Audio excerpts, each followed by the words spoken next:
అందరికీ నమస్కారం. శోభా కిరణ్ తెలుగు కథలకు స్వాగతం. ప్రముఖ రచయిత పుట్టగంటి గోపీకృష్ణ గారు రచించిన నవల 9 రోజులు స్వాతి సచిత్ర మాసపత్రిక 2010లో ప్రచురింపబడినది. భాగం 5. కథ నచ్చినట్లయితే లైక్ చేయండి, షేర్ చేయండి, తప్పకుండా సబ్స్క్రైబ్ చేసేయండి. మీరు లైక్ చేస్తే మరికొంతమందికి ఈ కథ చేరుతుంది. ఇక కథలోకి వెళదామా? సంజయ్ చెప్పబోయిన విషయం వినగానే కోదండరావు ఫోన్లో వద్దు, నా దగ్గరికి రా అన్నాడు. క్యాంప్ ఆఫీసులో ఉన్న తండ్రి దగ్గరికి వెళ్ళాడు సంజయ్. అన్ని అపాయింట్మెంట్స్ ఆపి కొడుకును లోపలికి పిలిపించుకున్నాడు కోదండరావు. సంజయ్ జరిగిందంతా చెప్పాడు. నేనెప్పుడూ చెప్తూనే ఉంటాను, కోపం తగ్గించుకోమని. వినలేదు, ఇప్పుడు అనుభవించు. ఇలాంటి మాటలేం మాట్లాడలేదు కోదండరావు. ఒకే విషయం అడిగాడు. ఇప్పటికైనా నిజం చెప్తున్నావా, ఇంకేమైనా దాస్తున్నావా? లేదు డాడీ, నేను చెప్పాల్సిందంతా చెప్పాను. నేను మాయని ఏం చేయలేదు డాడీ. కళ్ళ వెంట నీళ్లు కారుతుంటే చెప్పాడు సంజయ్. పోలీసులు ఎవరన్నా కాంటాక్ట్ చేశారా? లేదు డాడీ. అయినా వాళ్ళకెలా తెలుస్తుంది? పిచ్చివాడా అన్నట్లు చూశాడు కోదండరావు. తెలుస్తుంది, నిన్ను కాంటాక్ట్ చేస్తారు. అప్పుడు కవర్ చేయటానికి ప్రయత్నించకు, నిజమే చెప్పు. అయితే ఆ నిజం కూడా ఎలా చెప్పాలో కొన్ని టెక్నిక్లుంటాయి. ఇదిగో ఈ లాయర్ గారి ఇంటికెళ్ళు, నాకు చెప్పిందంతా చెప్పు. నాకు చెప్పంది ఏమన్నా ఉంటే అది కూడా చెప్పు. డాక్టర్ దగ్గర, లాయర్ దగ్గర ఎప్పుడూ అబద్ధం చెప్పకూడదు. సరేనన్నట్లు తల ఊపి లేచాడు సంజయ్. చూడు అని పిలిచాడు కోదండరావు. వెనుదిరిగిన సంజయ్తో, అన్నీ అనుకూలంగా ఉన్నప్పుడు ఎవరైనా ఎగిరెగిరి పడతారు. సమస్య వచ్చినప్పుడు తట్టుకున్నవాడే రాటుదేలుతాడు. ఇది నీకు ఎదురవుతున్న మొదటి సమస్య. ముందు ముందు చాలా పరీక్షలు ఎదురవుతాయి. ధైర్యంగా ఎదుర్కో. పరిస్థితులు నీకు వ్యతిరేకమైన కుంగిపోకు. ఇక వెళ్ళు అని అన్నాడు కోదండరావు. 5వ రోజు ఏసీపీ విజయ్ క్యాబిన్లో ఇంటర్కామ్ మోగింది. సార్, ఫోర్సెనిక్ రిపోర్ట్స్ వచ్చాయి, లోపలికి పంపండి. రిపోర్ట్స్ తెచ్చిన ఎస్ఐ సెల్యూట్ చేసి ఎదురుగా నుంచున్నాడు. కవర్ ఓపెన్ చేసి లోపలి కాగితాలు తీశాడు విజయ్. అతను అవి చూస్తుంటే ఎస్ఐ చెప్పాడు. మాయా గది నిండా చాలా వేలిముద్రలు దొరికాయి సార్. వాళ్ళ ఇంట్లో పని మనిషి, మాయా అసిస్టెంట్ ప్రకాష్వి పక్కన పెడితే ప్రామినెంట్గా గది నిండా ఉన్నది ఒక మనిషి ఫింగర్ ప్రింట్స్. మన డేటా బ్యాంక్లో ఉన్న వెయిట్తోనూ అవి మ్యాచ్ కావటం లేదు. అవి ఎవరన్నది ఐడెంటిఫై అయితే కేసు సాల్వ్ అయినట్లే. హంతకుడు తెలివిగల వాడైతే వేలిముద్రలు చెరిపివేసి ఉండవచ్చు కదా అడిగాడు విజయ్. అవును సార్, ఆ ఛాన్స్ కూడా ఉంది. అంతకుముందు ఆ ఇంటికి వచ్చిన పోస్ట్మెన్ వేలిముద్రలు డోరు మీద ఉండవచ్చు, లేదా పిజ్జా డెలివరీ బాయ్ వేలిముద్రలు డైనింగ్ టేబుల్ మీద ఉండవచ్చు. అవునా కాదా? అవును సార్. కాబట్టి కేవలం ఫింగర్ ప్రింట్స్ ఆధారంగా అంతకుడిని పట్టుకోలేం. మరి మిగిలిన సంగతులేంటి? పోస్ట్ మార్టం రిపోర్ట్ ఇంకా రాలేదు, కానీ డాక్టర్ చెప్పిన వివరాల ప్రకారం హత్య సాయంత్రం 4 నుండి 6 గంటల మధ్య జరిగి ఉండవచ్చు. చాలా పదునైన ఆయుధం, బహుశా బ్లేడు లాంటిది ఉపయోగించారు. టాక్సికాలజీ రిపోర్టులు రావడానికి కూడా ఇంకా టైం పడుతుంది. కానీ డాక్టర్ చెప్పే దాని ప్రకారం విషప్రయోగం లాంటివి జరిగిన ఆనవాళ్లు కనబడటం లేదు.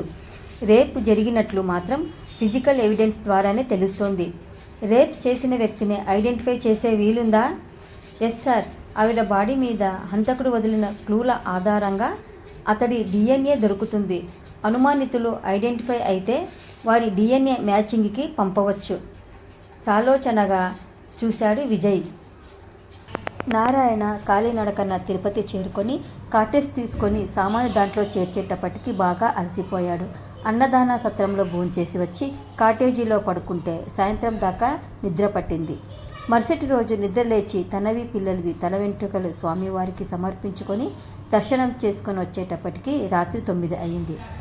మరలా రాత్రి భోజనానికని అందరూ నీరసంగా కదులుతుంటే దారిలో ఒక షాపులో వేలాడదీసిన న్యూస్ పేపర్లు కనిపించినాయి. వాటిని చూడగానే 2 రోజుల నుండి పేపర్ చూడలేదని గుర్తుకొచ్చింది. అన్నింట్లోకి చౌకది చూసుకొని చంకలో పెట్టుకొని భోంచేసి కాటేజీకెళ్ళాక నెమ్మదిగా తెరిచి చూశాడు. నెత్తిన పిడుగుపడినట్లయింది అతనికి. ఫ్రంట్ పేజీలో మాయా హత్య వార్త, మౌర్య అపార్ట్మెంట్స్ ఫోటో చూసి ఒక్క బిగిన వార్త అంతా చదివాడు. తరువాత చాలాసేపు చీకట్లోకి చూస్తూ ఆలోచిస్తూ ఉండిపోయాడు.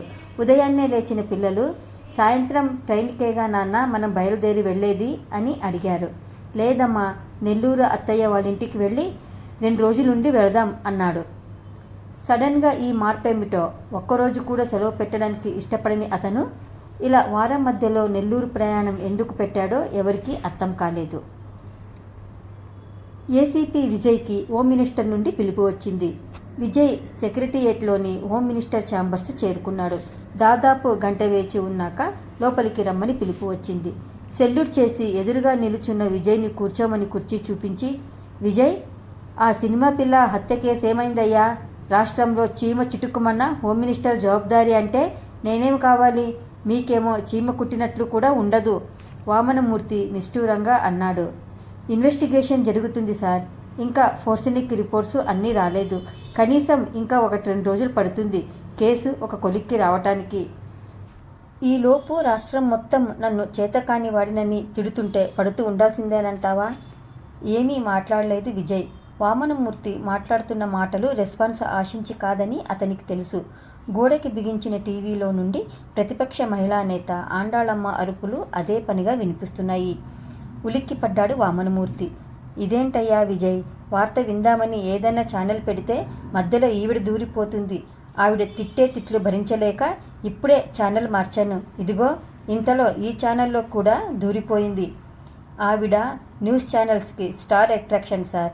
అందుకే పోటీపడి మరీ ప్రతి ఛానల్ వాళ్ళు ఆవిడని తమ ఛానల్లో మాట్లాడించడానికి ప్రయత్నిస్తుంటాడు. కనీసం అలసిపోదేంటయ్యా? తదేక దీక్షతో తరగని ఓపికతో ఏదో యజ్ఞం చేస్తున్నట్లు కొత్త కొత్త తిట్లు కనిపెట్టి మరీ ఉపయోగిస్తుంది.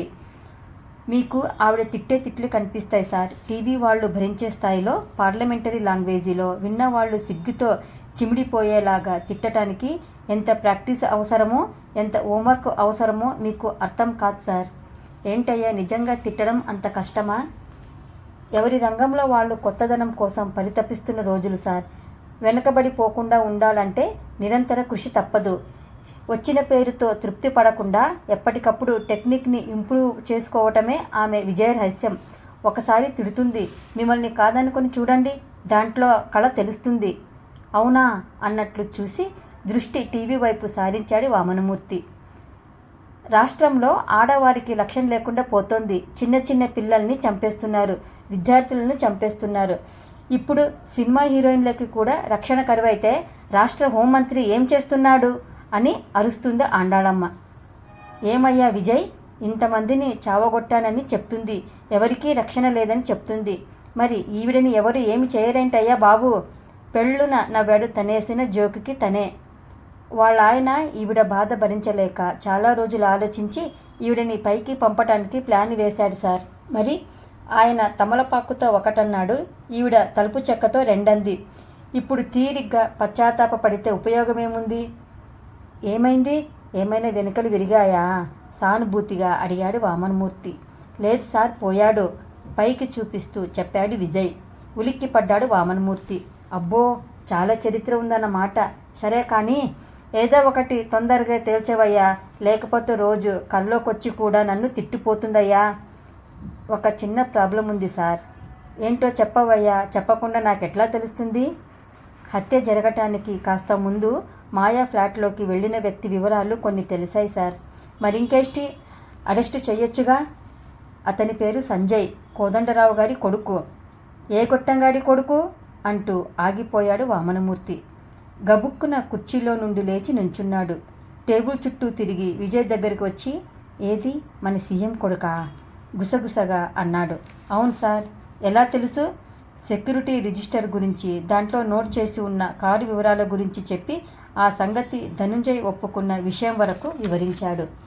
ఇంకేముంది ప్రాబ్లం, అరెస్టు చేయొచ్చుగా ఇంకా లో గొంతుకతో అడిగాడు. అతను ఆ ఫ్లాట్లోకి వెళ్ళినట్లు రుజువు ఉంది, కానీ అంతకు మించి మనకి ఏమీ తెలియదు. మీరు అనుమతిస్తే సంజయ్ని ఎంక్వైరీ చేస్తాను. నెమ్మదిగా అర్థమవుతోంది వామనమూర్తికి కేసులో ఉన్న ఇంప్లికేషన్స్. వద్దయ్యోయ్, నువ్వు చెప్పేది నిజమే. పూర్తిగా ప్రూఫ్ దొరికే వరకు సంజయ్ని అరెస్ట్ చేయొద్దు.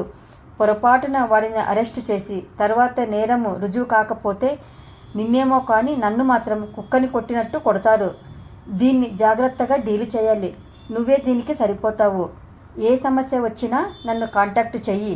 నాకు చెప్పకుండా సంజయ్ని అరెస్టు చేయవద్దు, తెలిసిందా అన్నట్లు. ఈ విషయం ఎక్కడా లీకు కాకూడదు.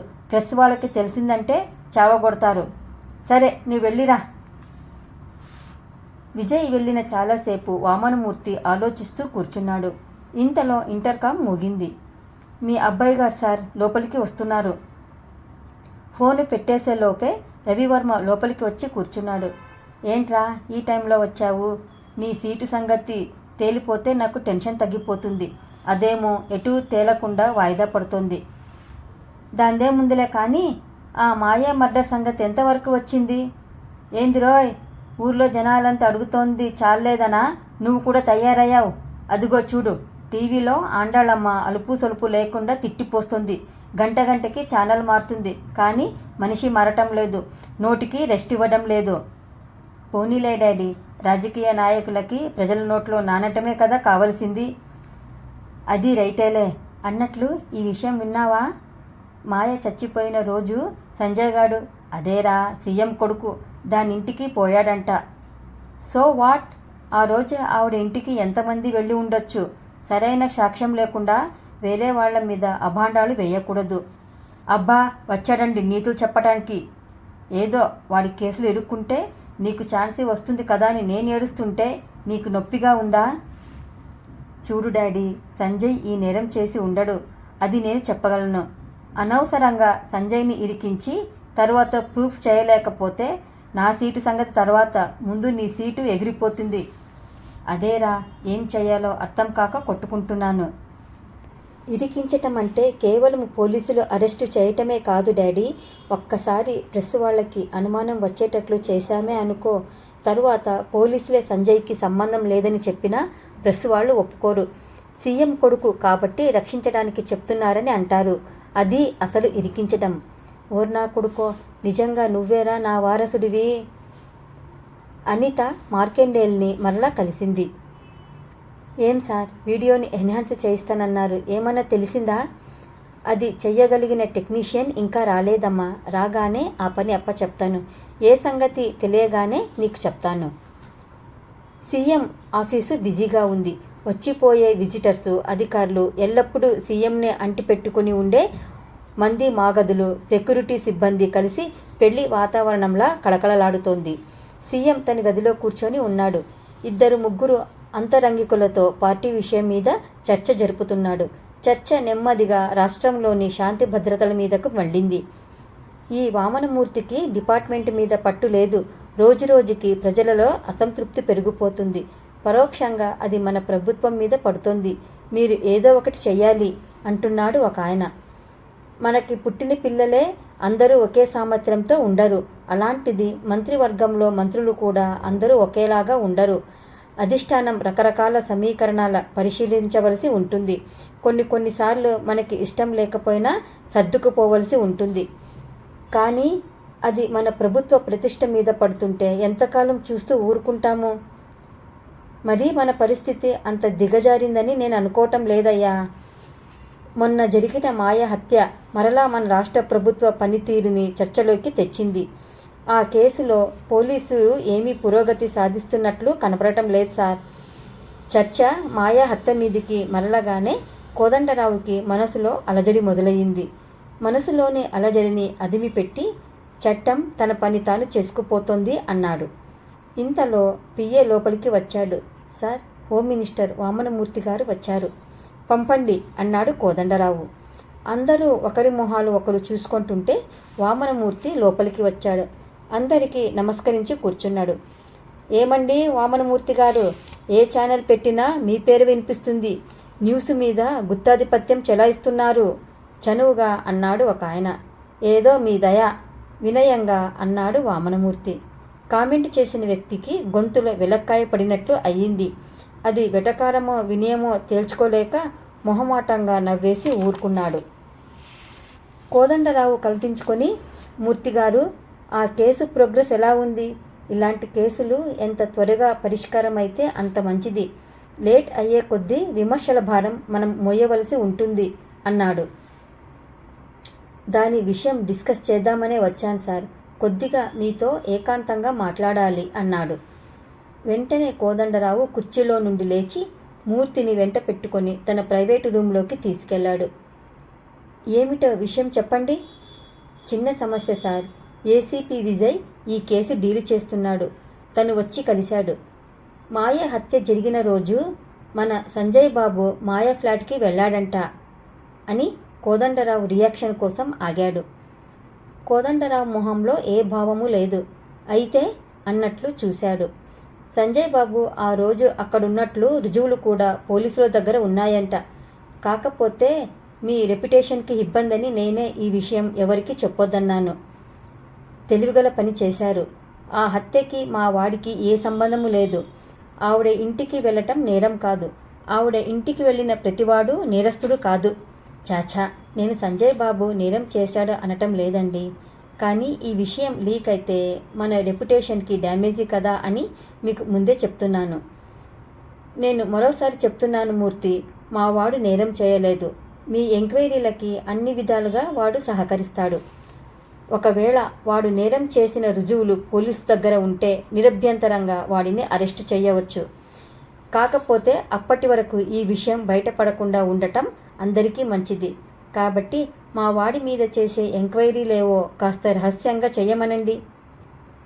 నేను వాడికి ఫోన్ చేసి చెప్తాను మీకు సహకరించమని. అయినా ఈ సమస్యలన్నిటికీ సమాధానం మీ దగ్గరే ఉంది. ఉలిక్కిపడ్డాడు వామనమూర్తి. నా దగ్గరా అంటూ. అవును, మీ దగ్గరే. కేసుని ఎంత త్వరగా వీలైతే అంత త్వరగా పరిష్కరించండి. స్పెషల్ టీములు ఏర్పాటు చేయండి. అసలు హంతకుడు పట్టుబడితే మనకి వచ్చే ఏ నష్టము ఉండదు. మా అబ్బాయికి వచ్చే కష్టము ఉండదు. 5వ భాగం కథ సమాప్తమైందండి. కథ నచ్చితే లైక్ చేయండి, షేర్ చేయండి, సబ్స్క్రైబ్ చేయండి. జై శ్రీరామ్.